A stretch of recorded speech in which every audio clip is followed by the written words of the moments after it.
Alô, bem-vindos a mais um vídeo do canal Saber Cotidiano, dando continuidade à ideia de bricolage ou bricolagem, se a gente quiser falar em português, essa ideia que foi inaugurada dentro do pensamento social por Claude Lévi-Strauss, e hoje a gente vai trazer um pouco essa questão de como a gente pode ser, ao analisar os dados, ao compor uma investigação e seus achados, a gente pode usar da bricolagem, a gente pode ser um bricoleur.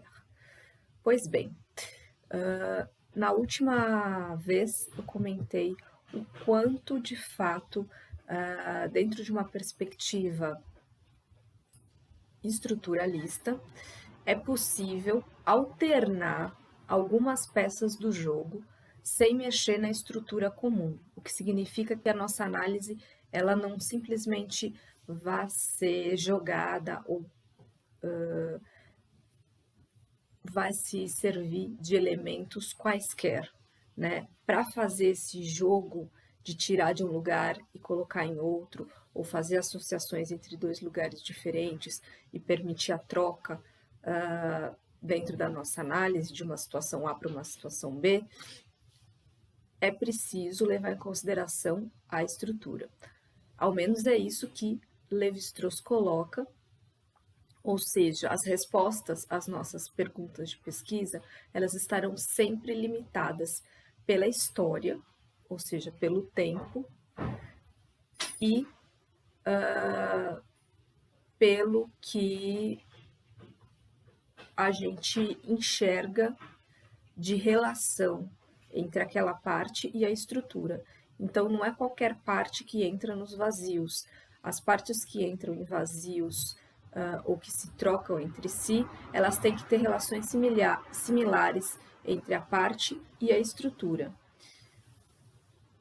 Isso faz com que o nosso resultado de pesquisa ele permita, de fato, entender um conjunto de situações, de fenômenos, de construções sociais a respeito daquilo que a gente estuda, sempre relacionados entre si, mas ao mesmo tempo devendo, assim, digamos assim, satisfações ao todo.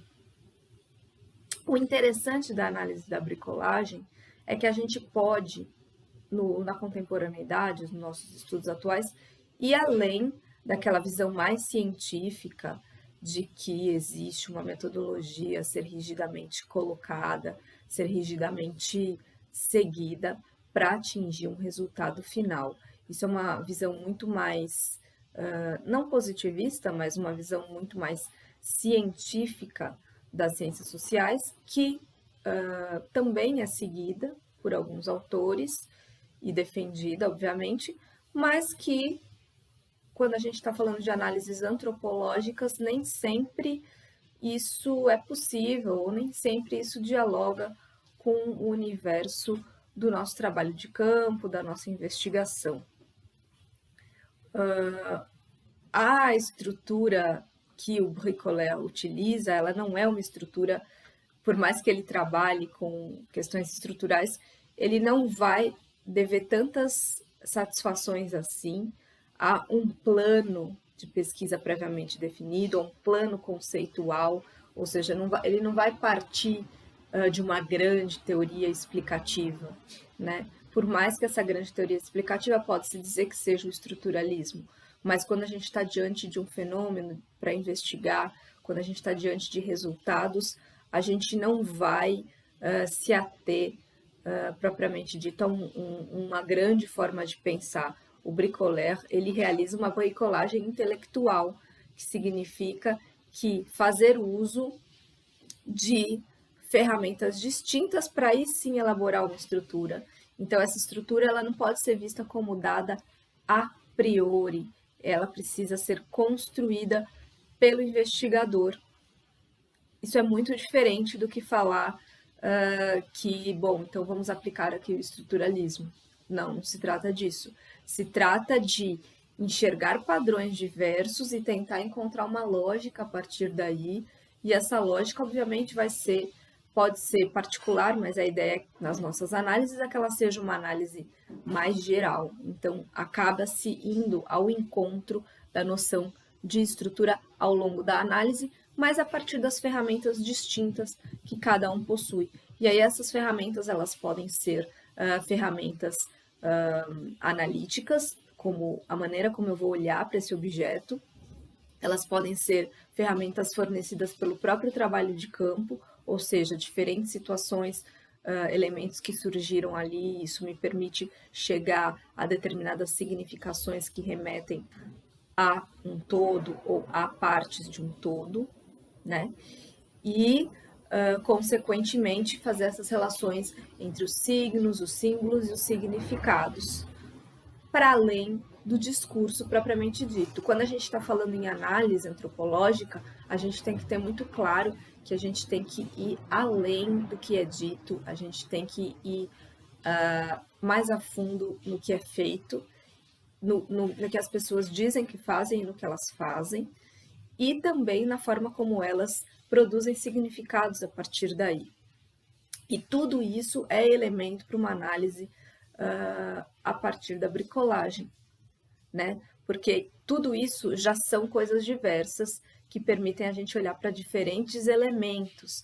Eles não são elementos separados, que podem ser assim analisados? Podem, mas ganham uma riqueza muito maior se a gente tratar dessa outra maneira. Assim sendo, como é que a gente pode, na contemporaneidade, nas nossas pesquisas em ciências humanas, em ciências sociais, trazer essa criatividade? Ao meu ver, tem muito de uma questão de interdisciplinaridade na construção da investigação. Isso significa que quanto mais a gente trouxer referências de outras disciplinas, de formas que não sejam unidisciplinares de enxergar um determinado fenômeno, a gente ganha, porque a gente tem uma visão não sintética do todo, e ao não ter uma visão sintética do todo, para o pesquisador pode ser um pouco frustrante e até mesmo desafiador, porque, poxa, são tantas formas de ver a mesma coisa, né, o mesmo fenômeno, mas isso traz uma compreensão das possibilidades de enxergar aquele fenômeno num nível muito maior, num nível superior, que permite a gente articular o conhecimento, brincar um pouco entre as teorias e não ficar tão preso a uma única forma de interpretar as situações que a gente encontra por aí. Por exemplo, no meu estudo de doutorado, que eu peguei para estudar os telefones celulares, eu mexi em teorias da apropriação para entender a questão da apropriação dos objetos, mas ao mesmo tempo calcada numa perspectiva mais antropológica de buscar os significados dessas práticas, da relação entre as pessoas e seus celulares, através da noção cultural dos significados produzidos, mas também sem esquecer que havia uma teoria da apropriação de objetos por trás, sem esquecer, por exemplo, da questão de distinção de status que a posse de determinados objetos trazia, isso já vem mais de uma teoria sociológica, sem esquecer de uma análise de classe, passando por essas teorias da distinção, e mesmo uma análise mais crítica a partir das noções de Foucault, de vigilância, sociedade do controle, desdobramento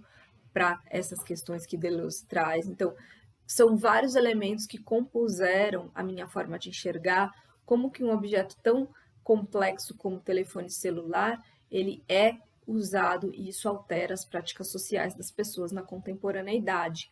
E para isso, é claro, eu não me valio de uma única teoria, de uma única perspectiva. Estou falando que é errado se valer de uma única perspectiva? Não, há uma série de autores que fizeram isso, mas isso é um caminho escolhido, foi um caminho escolhido ao longo da minha pesquisa, da minha investigação, que justamente queria ter uma visão mais ampla, fazer uma análise mais geral e discutir algumas formas de enxergar isso, do que simplesmente partir de uma interpretação mais pronta de tudo. né?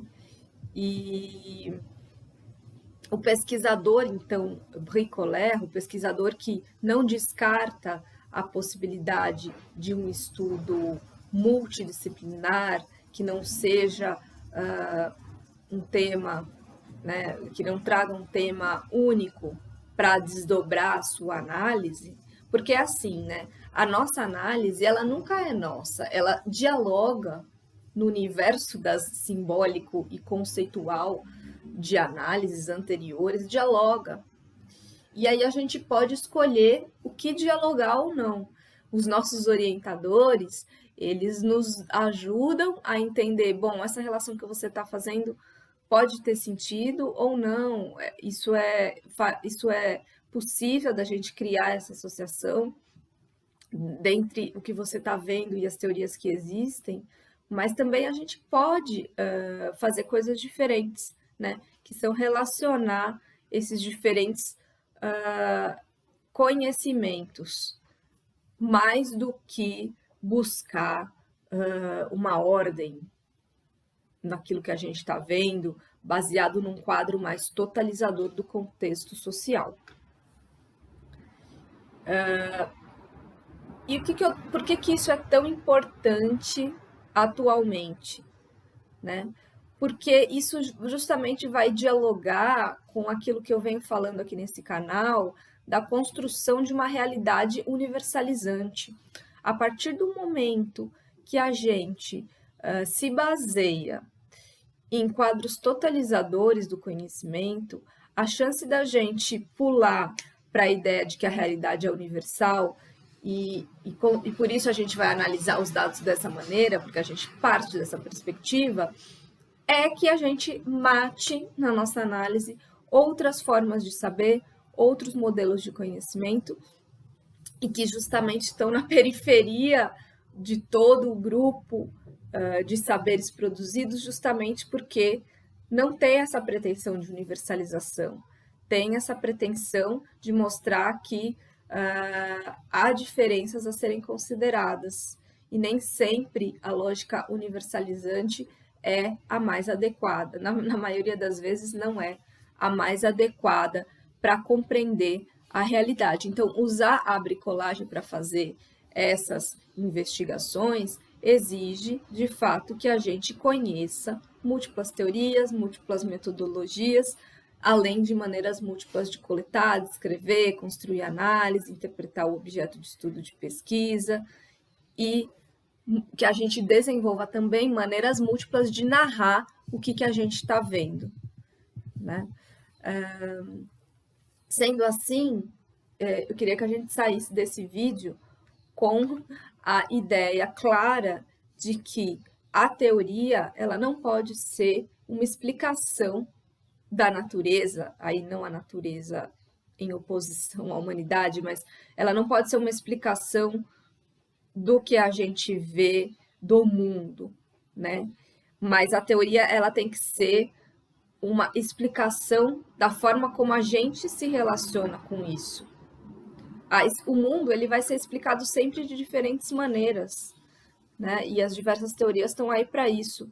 Mas a forma como a gente se relaciona com isso e trazer isso para a nossa análise, rejeitar modelos que simplifiquem muito a realidade e tornem o mundo social padrão, né, é minimamente o que a gente pode trazer para o nosso cotidiano de pesquisador, né? Vale lembrar que o nosso objeto, ele é sempre mutável, a gente está falando com pessoas, então vai ser sempre muito complicado, muito variável, muito imprevisto e, obviamente, muito complexo. Então, não seria uma perda muito grande reduzir, né, o mundo social a esse padrão, né?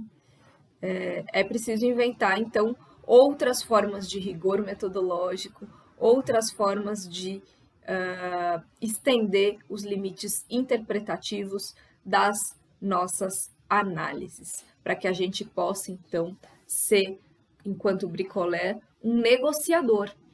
O antropólogo, ele não deixa de ser um negociador entre a teoria, né, e a situação que se apresenta. mas ele não precisa ser escravo disso, ele pode brincar, ele pode usar múltiplas perspectivas e promover o ecletismo, criando a nossa forma particular de enxergar o mundo que surpreende todo mundo que entra em contato com uma obra antropológica.